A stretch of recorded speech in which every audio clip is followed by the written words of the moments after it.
Well, hi, everybody, and welcome to Inside Furman Athletics. It is our first show of 2025, and it's good to have you with us. I am Dan Scott. The guy next to me needs no introduction, but I'll tell you anyway. Athletic Director Jason Donnelly. It's our Ask the AD session here on Inside Furman Athletics. Boss, how are you? Thank you, Dan. I'm doing good. How are you doing? You were a road warrior in 2024. Yeah. That last month of, or I guess the first month of the basketball season, put in some air miles. Yeah. Got a chance to spend some time with our friends at American Airlines. You sent out a great thread at one point. It was about the real life of on the road, and I think it was around the time we had that 4-game stretch where we were Florida Gulf Coast, how we finished, but we had Kansas, Florida Gulf Coast. Yeah, Charleston. it started with the game in Las Vegas. Yes. And ended with Florida Gulf Coast, Yeah. and that was what, a 10 day stretch. It was awesome. Yeah. Well, we're so grateful for you, and we were just talking about how teams, even during the FBS football playoffs, you get to follow your radio crew in some cases and listen. And I so much enjoy listening to you do our games and tune in so many times for both football and basketball, and just really love your enthusiasm, your energy, the way you call the game. I think our whole fan base is just grateful for you. So thank you for being you and all the travel that you do to keep up with the Paladins. Well, it's a labor of love. As Yeah. you know, it's just in some ways it's like your job, obviously a lot more stress where you're concerned, but you if you don't love what you do, then you're not in the right business. Exactly. And that's why we love you doing this for the Paladins, and grateful for you, grateful to Tom, David, everyone that's a part of the team. But thank you very much, and Happy New Year to all of our fans. We hope you were doing well. Hope you had a great holidays.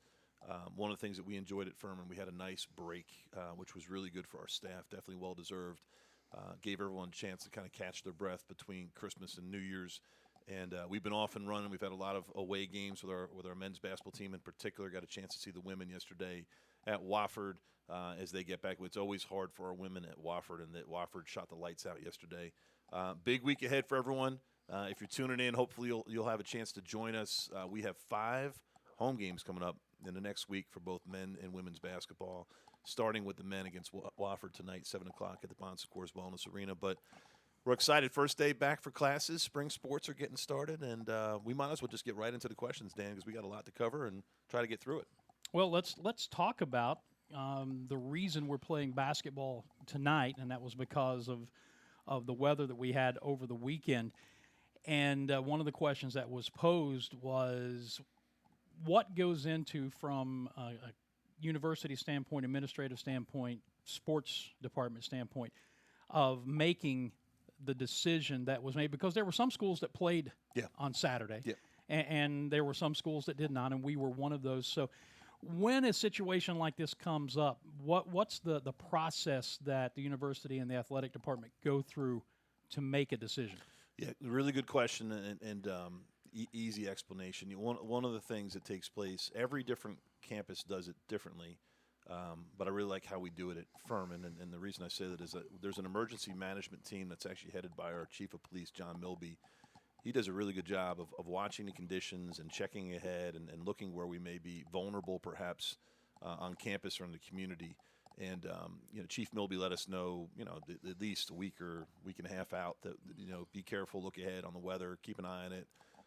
Emergency management meeting on Wednesday to go through the particulars as it pertains to students on campus and travel with the campus coming back. And one of the things we really appreciated is that campus was actively promoting and pushing students come back early for the Wofford game on Saturday. Mm-hmm. So we were happy about that. Sorority rush was going on, different activities were going on, so that was a really good thing.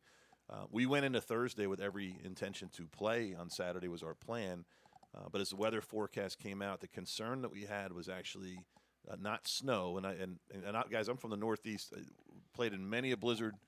I don't worry about the impact of weather when you have the support around it to support it. But in the reality is in South Carolina, it's not the same as it is in the Northeast. It took me a while to learn that about the infrastructure, but the biggest concern that we would have in this case would be the Saturday morning ice And what we'd want everyone to know is we do our thought process. The number one thing the university is going to worry about is the safety of our students and our staff. It's just consistent. And to play a noon game on a Saturday, the concern would be the travel that would affect the staff, the people opening the building, both teams getting to the arena safely, fans getting to the arena safely, all those things. And in this case, if we were playing a game on campus and in Timmons Arena, we very easily could have played the game at 4 o'clock in the afternoon, later in the day. I don't think anyone on the emergency management team was worried about later in the day on Saturday. The concern was Saturday morning, the impact of weather coming in, and the impact of ice. So as we're making decisions around these things, that's how we make our decisions. We look at what our possible options are. In this case, we could either play noon on Saturday because of the arena availability or lack of availability, depending on how you look at it, or play Monday was the next best option that we had, and we elected to go on the safe side and play on Monday. The positive of it gives our men's basketball team a little bit of rest coming off of a really tough road stretch that they just had. They played, I think it was 3 or 4 straight games on the road, including the Harvard game. It gives them a chance to get caught up. And then the downside is you play 3 games in a week, but that's what you got to do in the SoCon tournament. So we'll get ready for that, and we'll work through that, and we'll be prepared for that. But as we make those decisions, the number one criteria in mind is the safety of the participants, the safety of the fans. And, you know, we went through this with the Hurricane game. Like we even talked about if Sanford could get here safely and if there was power and if there was electricity in the hotels, we were able to do it. You can always play a game made for TV. You can always, if the teams are there and the operations staff are there, you can always have a made-for-TV game. But sometimes the factors are beyond your control because you have to also worry about the visiting team. And you got to make sure that the number one thing you got to ensure is the safety of the students, the staff, and the visiting team, and everyone's a part of it. That's, in a nutshell, how we looked at that. And probably be our only weather delay this year. You know, knock on wood. Hopefully we don't have a whole lot of difficult weather to deal with the rest of the winter. Well, it's just like school systems today. Most of them in the area here in the upstate are on a 2-hour delay, and people look out and they say, well, why are you on a 2-hour delay? I live in Pickens County. We are here in Greenville County, and I go to church in Oconee County. All of those areas have school districts that reach into the mountains. Yes. And the mountain areas where kids will be coming from on buses are not as clear and as clean as roads are. And even some of the 2-lane roads heading to my house still have ice on them in some places. So yeah, we're looking out right now. I mean, we're looking out the window towards the football field and stadium, and I live right on Paris Mountain. I can see where I live from here. And Altamont Road, the road to get up and down the mountain, was closed. It's part of Greenville County, and we would not have been able to get down and be there for the game on Saturday. So it's not about us as a family, but the reality is that there's different situations around it. At the end of the day, we talk about this as well. Like if both teams can be there and the staff to work the event can be there and the radio and the TV folks can be there, you can play a game. So there's been times where we have played in the past. I've been a part of bad weather conditions where we'd say if the teams are here, we can compete. We can, if the officials can get there, if the teams can get there, if the game ops folk can get there, you can do that. And I think the case, Clemson took some arrows around the Hurricane. Well, the reality is that Stanford flew cross country. They were there. Clemson's football team was there. They had the infrastructure and the support to play the game, so they did. And then the decision at that point is on the fans. And then I think some of the controversy is that I don't think anyone anticipated how bad that hurricane was going to be to the region. So in hindsight, in 2020 afterwards, it was tough for them because people looked at the devastation around them. Well, no one knew that, even when they made a decision. So you can go either way when you're making a decision. But at the end of the day, if both teams can be there safely, if the TV and the radio and the games ops and all those things can take place, technically you can have a made-for-TV game and the conditions might not apply. But in this case, we weren't sure we could do that on a Saturday morning. 4 o'clock on Saturday would have been fine, but 12 o'clock on Saturday, it's the morning leading to the game that's the challenge. And we couldn't play later at the Well because there was a hockey game that night, and they have to have that 3 or 4 hour window to switch it over. And at the end of the day, in conversations with the Well, we all decided to not play. The hockey team decided to not play Friday, Saturday, and move theirs to Sunday. That was a decision we decided in coordination with the Well to not play. That was a part of a coordinated strategy about the safety of the fans. So they made the same decision. They definitely could have played Saturday night, but at some point you have to make a decision with reasonable information and go from there. And that's what we all decided, and we move forward. And understanding no matter what decision you make, somebody's going to criticize you. That's how it goes. Yeah. It's all good. I mean, so many people were criticizing Clemson, but when you are, as a campus, generate your own power and your own water, and you're not relying on the rest of the infrastructure there, it gives you some advantages that other people don't have. It does, and at the end of the day, from their perspective, you have a team that flew cross country. They were here. They were prepared to play. The teams were there. The officials were there. The TV cameras were there, and sometimes you have to make a decision. If we're able to play, would we play? And when Western North Carolina, they canceled their games this week, and they were in that snow belt, and they were in a little bit of a different situation than we were. So there is no one way about it. That what we didn't want to have happen, you don't want to have an accident on the way to a game on a Saturday that could be avoided. And right. we just that's what drove the decision in this particular case. And the best news of all is now, because we're playing at 7 o'clock on a Monday night, radio doesn't have to cut its post game short and get out of there, so the people can flip the arena from basketball to hockey, which is another story for another day. And a plus side that we hope tonight is that our students are back on campus. This is their first day of classes. We're hoping that our students and our fans will come out and support Furman without weather issues and be a part of that. And Monday nights are hard to drive, energy to an arena, a downtown arena. But we've done everything we can to push this. But this is Wofford. Yes. I mean, come on. It's Wofford. It's a rival. T-shirts, hot dogs, energy. There's no homework. So no excuses on this one, but we're excited for the game tonight. All right. So hopefully that gives you a little bit of an insight. We've got a long list of questions that were submitted here, but every once in a while I like to go rogue and ask one for myself. And there has been, and even in the entire time I've been here, my 14 years, there's always seemingly some kind of rumbling. But there seems to be a little more rumbling, some negativity. At least that's what we're hearing coming from Furman's faculty toward the athletic department. Are you picking up on any of that?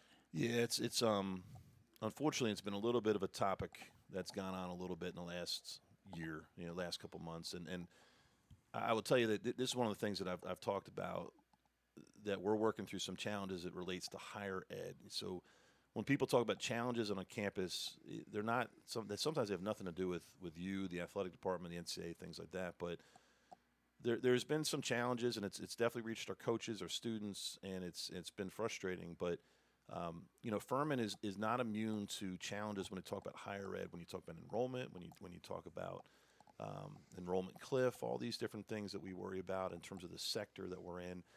And Furman as an institution is strong. We're doing really well. But in the past few years, we've had to really look at the model that is going on. So part of that, where that's coming from, is that we have an active consulting process taking place at Furman where they're just evaluating everything.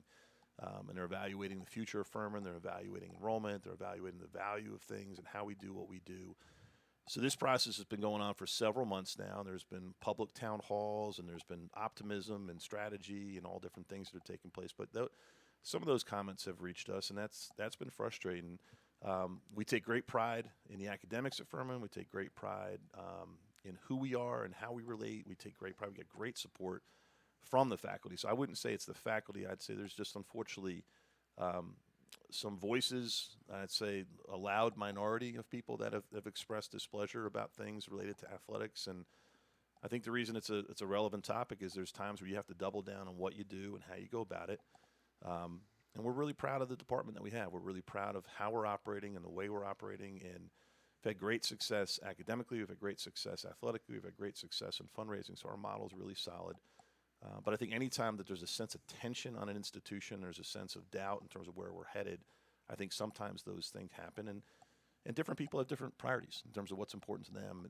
And obviously Furman Athletics is very important to us in terms of what we do and how we go about it. And I'm very confident in the model that we have in terms of where we are. So sometimes when we're going through this, people say, well, are you concerned about this? Are you concerned about that? And these are like NCAA questions or SoCon questions or different things. We've talked about this before on the show. Sometimes I worry a little bit more about Furman. We've got to figure out what we're doing and where we're going, and a great sense of optimism in the institution we have and the education we offer and the faculty that we have and the programs that we have. But there's challenges, and I think sometimes when you have a consultant come in, that people get worried about what they're doing and where they're going. But we're operating with a strong sense of confidence in who we are and what we're trying to do.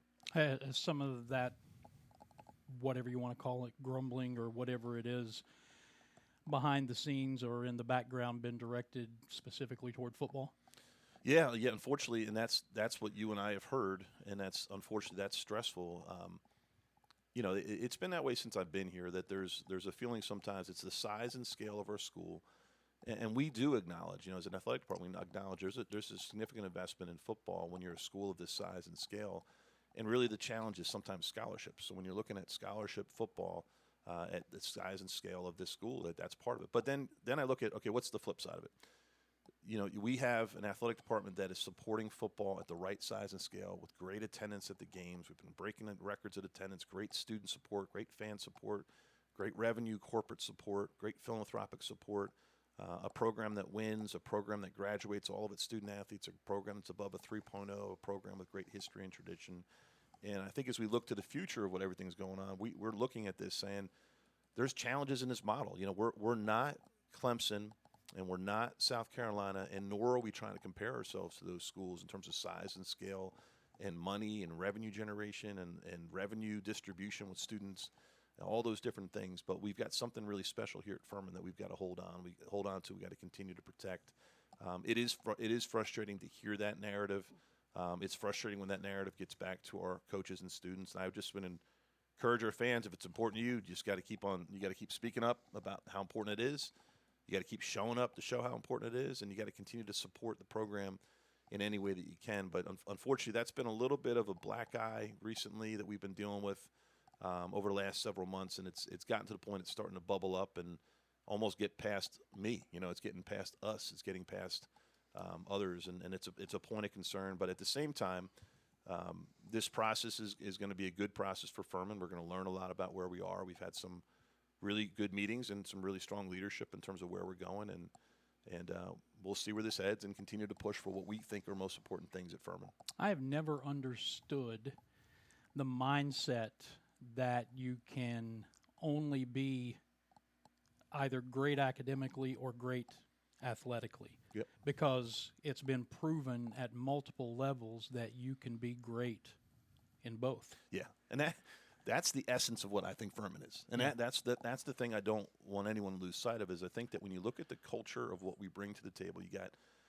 400 student athletes that are choosing to come to Furman for the academics and the athletics. Mm-hmm. There's not a single one of them that's here that chose it just for academics or chose it just for athletics.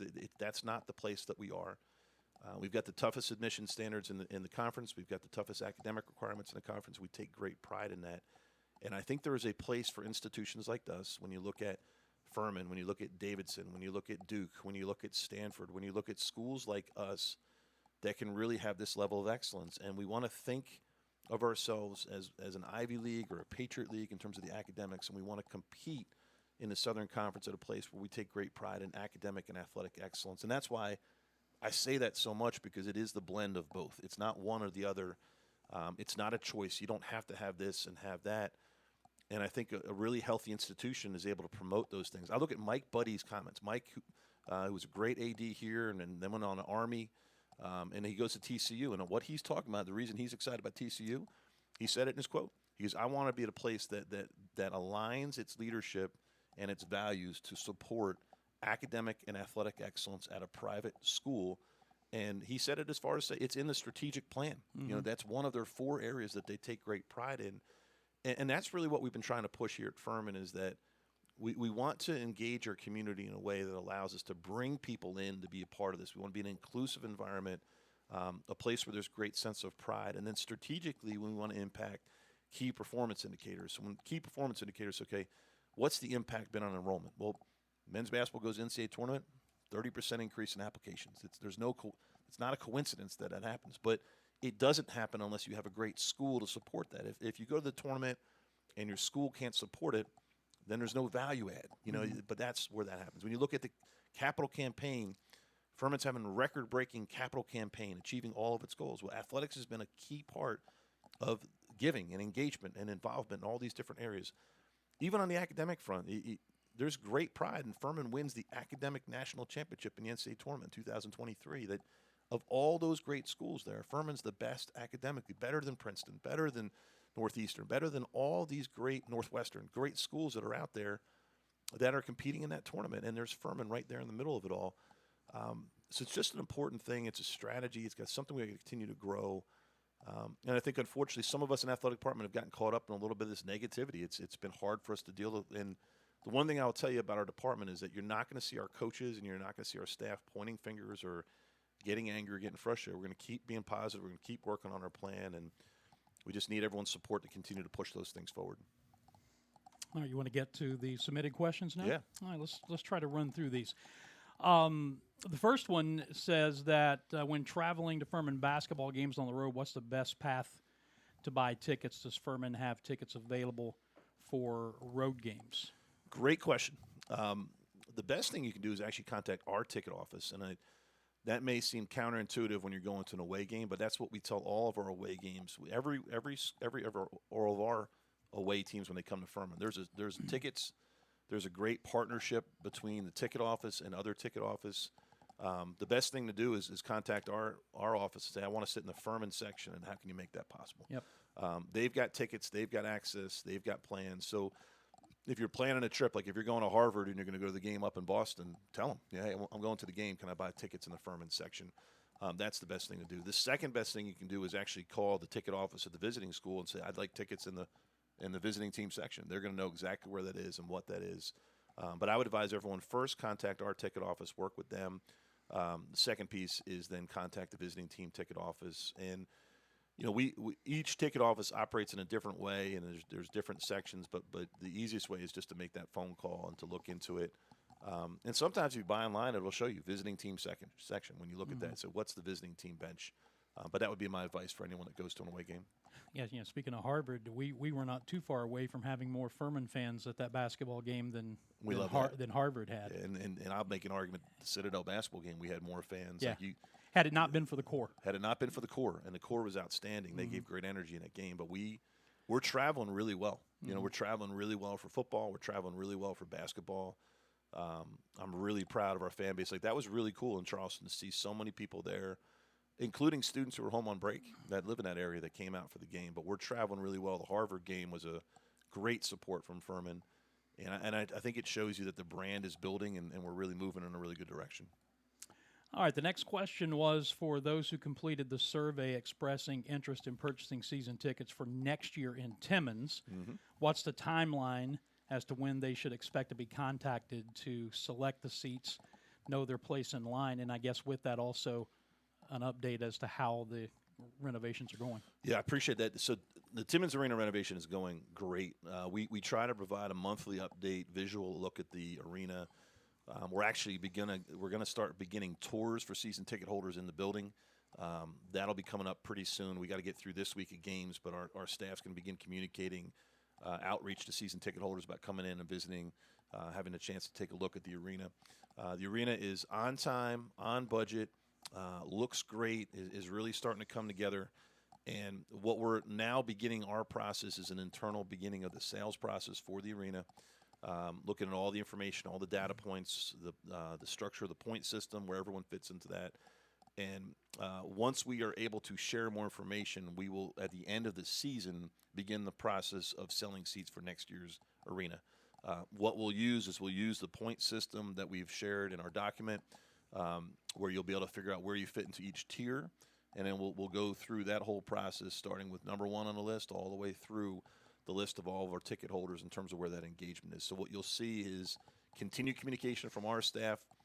You'll see more information about outreach to donors, to season ticket holders, and a lot of this will start at the conclusion of our basketball season. So if we go all the way to the Final Four, that's April. You know, so if we're going all the way that far, if we're in the first round of the NCAA tournament, that first weekend, I mean, we're not going to be selling seats until the season is over and the season's concluded. But then there'll be a really clear process from that point on. So let's just say end of March throughout the summer in terms of what that process is. You'll literally be able to meet in person with our staff, have a meeting, talk about ticket prices, talk about options, get a full scale of what this process will be. And we'll be doing a lot of this in earnest April, May, June, July, August, going into the new year. And we're very excited about what that is. And some of the pace of this will depend on how we engage our ticket holders in that process we go through. But everyone will be assigned a slot on the spot, and we'll award giving. You're giving in terms of points you've earned over years. We'll award donor loyalty through season ticket holder process, the points that you get there. And everyone that's purchased a ticket for this past season will have an opportunity to purchase season tickets in the new arena. And we're right on schedule, right where we want to be, but expect to have more information in the months ahead, and the process will begin at the conclusion of the basketball season. A related question to that was, it's been mentioned that the arena renovation has changed the discussion in basketball recruiting. The question along with that was, has it changed the perception of the program in the eyes of other conferences who might be interested in adding Furman in the event that somewhere down the road you needed to make a change? Yeah, so it's definitely changed perception in recruiting, and this is where we've got a great coach, we've got a great program, and he has said for years, he goes, I'm recruiting at a disadvantage with the facility that we have, and it's definitely made a change in recruiting. He's seen it right off the bat, and some of it's just getting up to the level of our peers. Like we got to get up to the level of Wofford, College of Charleston, Davidson, Elon, all these different schools, High Point, the incredible new arena. So it gets us up to that space. I definitely think other conferences have noticed what we've done, and they've noticed the work that we've put in, not just in basketball, but holistically as an athletic department. And we've had offers from other conferences to join them, and we have offers to be a part of other places to be. So I think there's definitely energy and attention out there. I will tell you that's not the most immediate focus. The focus for us is the work we need to do from within at Furman, the work that we need to do within the Southern Conference, the work that we need to do with the NCAA at large is our focus.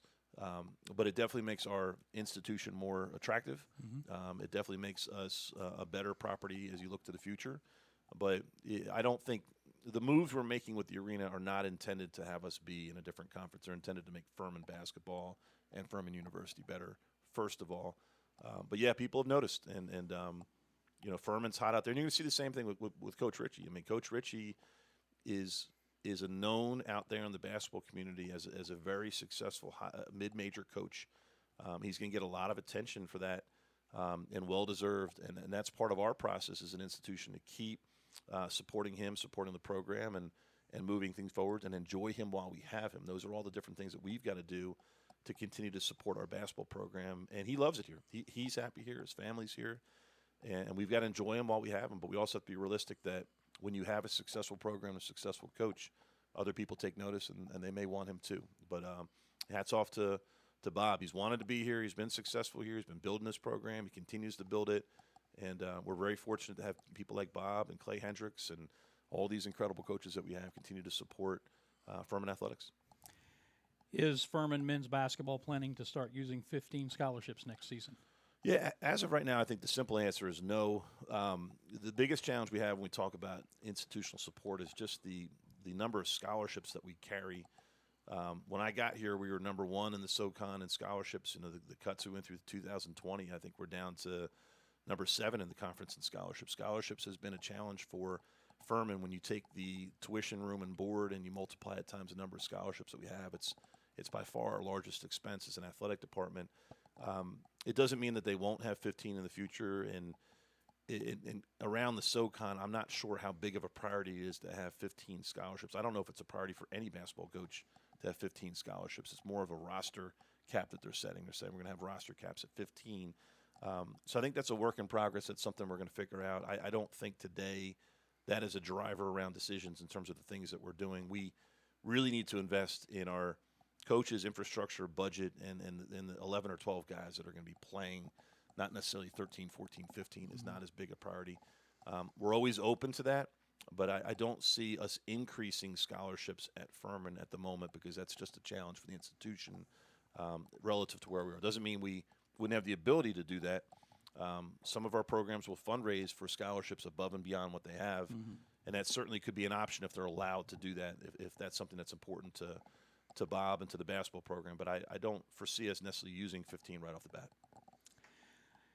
The basketball documentary that was done about Furman season 2 years ago, the questioner says was awesome, and then wants to know, has the SoCon as a whole explored the possibility of doing something similar, documentary show, YouTube series at the conference level to create more enthusiasm, get more eyeballs on the conference? Yeah, I thought the documentary was outstanding. The entire crew that worked on it and everyone behind the scenes that did the work on it, Bob's willingness to be open and to share that. was outstanding. It also came with a significant financial investment, by the owners of the documentary, and they are working to continue to receive the benefit of that through the work that they're doing through the promotion of the documentary. It's something that the Southern Conference, I've been really impressed with Michael Cross's ability to continue to promote and build the structure and infrastructure around SoCon athletics. And yes, I would recommend that as a great strategy to take on. I don't know if the SoCon has that strategy in place today, but I'll share that with the commissioner and see if it's something that he'd be interested in doing. But I thought it was outstanding, and I certainly love to watch a documentary about all the teams in the SoCon. And whoever gave that question, it's a really good idea. Yeah. Next question shifts to women's basketball, and it says women's teams all exit the court before the national anthem is played. They want to know why, and they say they've only observed one team on the court for the anthem, and it was a visiting team. Yeah, it's really interesting. I didn't, as I got here to Furman, that was something I addressed early on when I got here, was kind of more the question, why? It was new for me. I'm so used to, as a player, as a coach, as an administrator, the sense of pride I have in playing our national anthem and being a part of that has always been a part of sports for me. Mm-hmm. And when I got here, I did ask that question. So why is it that we do this? And it was relayed back to me that in women's basketball, for whatever reason, the anthem is played, 13 minutes prior, 10 minutes prior, ahead of that. And for us at that time, that was not necessarily something as a hill to die on in terms of what we were trying to do or where we were trying to go, that it was a part of the process of the program. It's part of the process of the program that's been continued. And, people bring examples to me. It's, the football team's not out there for the anthem. It's just a part of their intro. The anthem and those things take place first, and then football teams announced after that. That's how they do it. So I think every sport does it a little bit differently. It's certainly something I'll discuss with our coach. And the intention is when we open Timmons Arena, that we would do the anthem at the start of the game like we would. And I don't really know, I try to get to Wofford on time early enough yesterday to see what they do at that time, because it's, a lot of times you're getting there for the tip, or you're with the team and you're not paying attention necessarily to when the anthem is played. But for whatever reason in women's basketball, it's been played, at least here at Furman, 10, 13 minutes before. And it's certainly something I'll address with our coach. And our teams have great pride with the anthem and being a part of it. And I would anticipate when Timmons opens, we can certainly make that adjustment with our program. Well, I just, as an aside or to accompany that, when the men played at Greensboro last week, we're given, from a broadcast standpoint, we're given a timing sheet that really starts about 2 hours before the game. And, everything that happens from the time the teams arrive, from the time they come on the floor for the first time, to the officials on the floor, to the national anthem, to the hype video, to the introduction, all that is scripted. And at Greensboro, the national anthem was scripted while the teams were in the locker room. Yep. Yeah, that happens. Yeah. And it's one of those things, including, and it's been a while since I've been on the court for the NCAA tournament, but I believe the NCAA tournament, same thing. It was scripted like 10, 13 minutes ahead of time, and the coaches and the teams come out, and they put that as a part of their warm-up. So I just think it's different people how they script it. Like, I don't think it's anything specific to one school or the other. But I will tell you, for me, I have great pride in having our anthem played right at the start of games and things like that. And we'll certainly something we can address with our program. And I don't think there's anything to it other than the fact that this is just how it's always been. Yeah. And I asked that question when I got here about women's basketball, and that's what I was told, is, hey, we've always done it this way. This is what we're comfortable doing. This is what the timing sheet is at most institutions. And it just was one of those things where it's just been a part of what's been done for a long time. And but as we get into the new building, I think we can make that adjustment. Yeah. There was a question directed to me, and it was done tongue-in-cheek, but it gives me a chance to have a little fun with it. It says, when PJ went to the line with a 1-point lead Wednesday late at the Citadel, you said, as he stepped to the line, he was shooting 84.2% from the line for the year, and of course he missed. Why did you say that? Automatic he would miss. I know you know better, the old announcer's jinx. Well, first of all, I don't believe in the announcer's jinx. My job is to tell people what's going on. I've called 5 no-hitters for the Greenville Drive, and I say that there's a no-hitter going on starting the 5th inning all the way through, so that's just the way it goes. But I will tell you this. I can't remember if it was it may have been Florida Gulf Coast. I can't remember exactly where it was, but it was late in the ball game. Furman had made a comeback. We were on the road. I think it was Florida Gulf Coast. And at that point in time, Nick Anderson got fouled. And he went to the line, and I just happened to look down at the stat sheet, and I was getting ready to say what he was from the line until I looked and saw he was 18 for 18. That he had not missed this season. So, well, if you were listening to the TV broadcast, which I was for that game, and guess what the announcer said? Yeah. Oh, he's 18 for 18. Yeah. Going to the line, and he misses his next free throw. Well, the game I'm talking about, I didn't say it, and he hit both free throws. Yeah. And we were joking with Bob in the post-game radio interview. He said, I told him that, and he said, you know better. You didn't say that, did you? I said, no, I didn't. This time, I didn't. Well, so, Dan, I don't know if you picked up on this because I was in the crowd, and I wasn't in radio or TV, but when PJ drove the ball late in the game, I don't know if you remember this play. He's right in front of our bench, and it's within like 2 minutes to go. He drove into the middle into a crowd of Citadel guys. There's hands all over the place, and they blow the whistle, and they call PJ for a push. And if you have the ball in your hand, it's a player control foul. If it's our guy, it means you don't go shoot free throws down the other end. The referee calls push on the play, so it means PJ had the ball, and then he's saying he pushed everyone else off him. Well, it's either a player control foul or it's a foul of the defense. If it's a player control foul, you don't go down the other end and shoot free throws. And there's just some crazy stuff that happens sometimes. You're like, what just happened there? And you know, when you're at the game, you don't have the advantage of the replay. But well, I can tell you this. Not that I often want to disagree with my athletic director, but for watching, we were upstairs. Could you see him push? Watching it from upstairs, what happened was he lost control of the ball. So the ball popped out. So the ball popped out, and he was actually going for the basketball. Got it. And he kind of shouldered into the Citadel that's player. That's the advantage of you're up in the sky and you can see it. Yeah. And from our vantage point, we didn't know what happened. We're like, he had the ball, goes into the crowd. Then the next thing they're calling play. Well, that makes sense because Bob Wishy went nuts. We're up in the stands like, what? You know. Yeah. At least watching it live from up there, that's the way it appeared. At least because now I know. He lost control of the ball, and as he was going for it, his shoulder kind of went into the defender, and it was bang bang. Yeah. That's the first time I've ever seen that where you've had the player with the ball foul, and then the next thing you know, the other team's shooting free throws. We're like, wow, you know. But good to know. All right, just 2 or 3 more. What happened to football now? What happened with the return game at North Carolina A&T? Yeah, it just got moved further down on the schedule. They every now and then when you're scheduling these home and homes, teams will have a change in schedule or will have a change in schedule. It just got moved further down the road. It'll be played in a future year. I don't have the exact year in front of me, but it's still on the schedule. The return is there, and we'll return that game at a future date.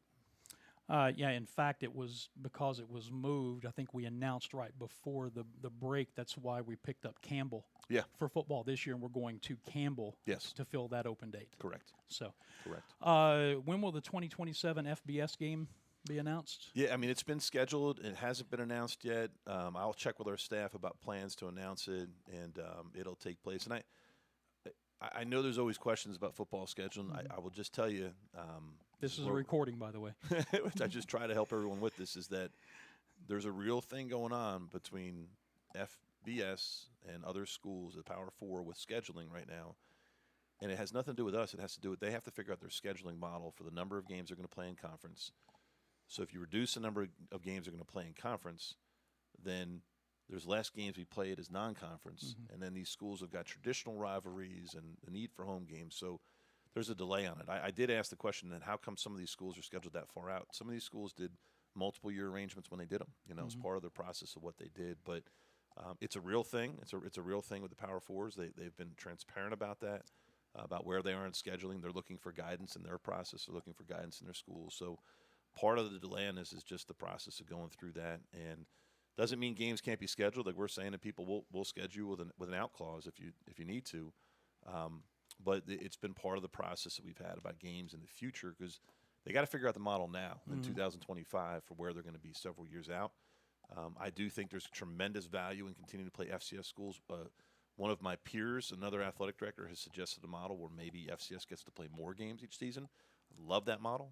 It would give us a chance to schedule more guaranteed games and have a chance to play more FCS games. I mean, there's some things out there that are going on in the legislative process around football, which is really, really good. But yeah, I don't have the answer to when that'll be announced. I'll check with our staff on that.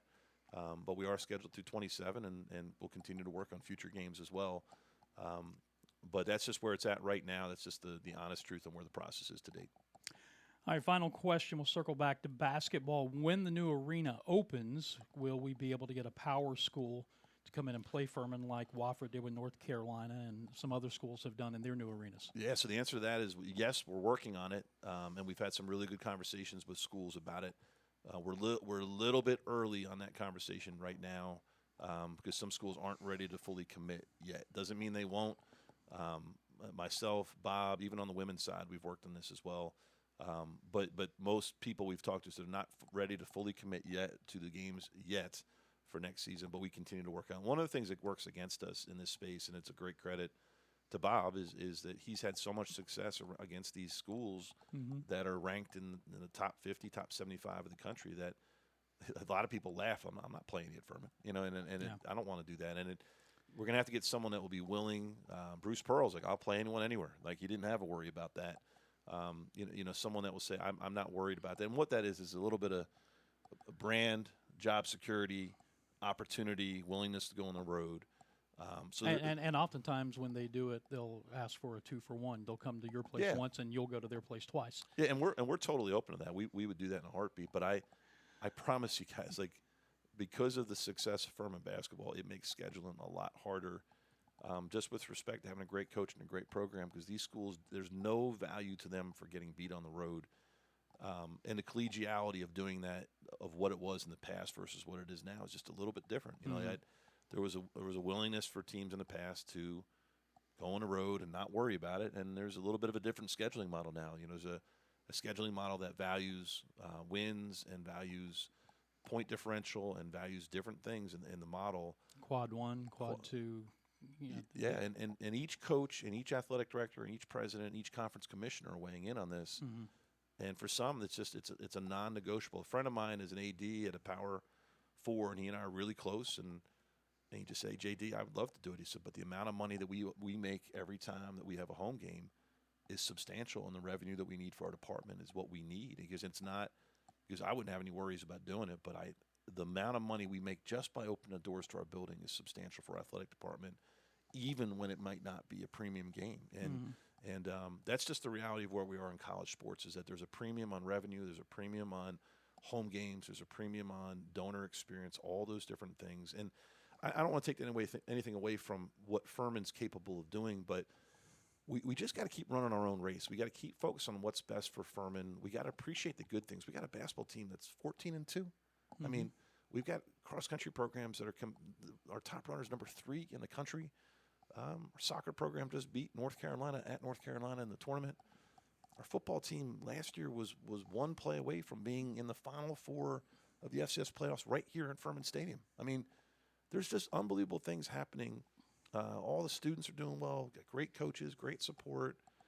We're in a really good space. So we don't focus as much on the things that we don't control, that we can't do. We focus on the things that we do control and where we're at. I'm really proud, of Bob. This was a really aggressive non-conference schedule that he took on, and he dominated it. He won every game but at Kansas. And, I mean, if that doesn't speak to how impressive the work is of that program, and I'm really proud of Pierre and the women's basketball program. They had a really tough injury with Nevaeh. She was out for the Wofford game. That definitely affected the team and could affect them the rest of the way. But they had a very productive and successful preseason before conference play. So I'm just really happy with where we're at, what we're doing. And I just the same as we talk about other issues that are out there, we just got to keep being the best Furman we can be. We got to keep focusing on who we are. And as fans, the best thing I can ask of you in the week ahead, my ask is come out to the games, the men and the women. Speak up in support of Furman Athletics. If it's in your heart, share it. Let people know how much it means to you, and continue to support these programs. We need your continued financial support, your continued philanthropic support. We just need to continue to push things forward.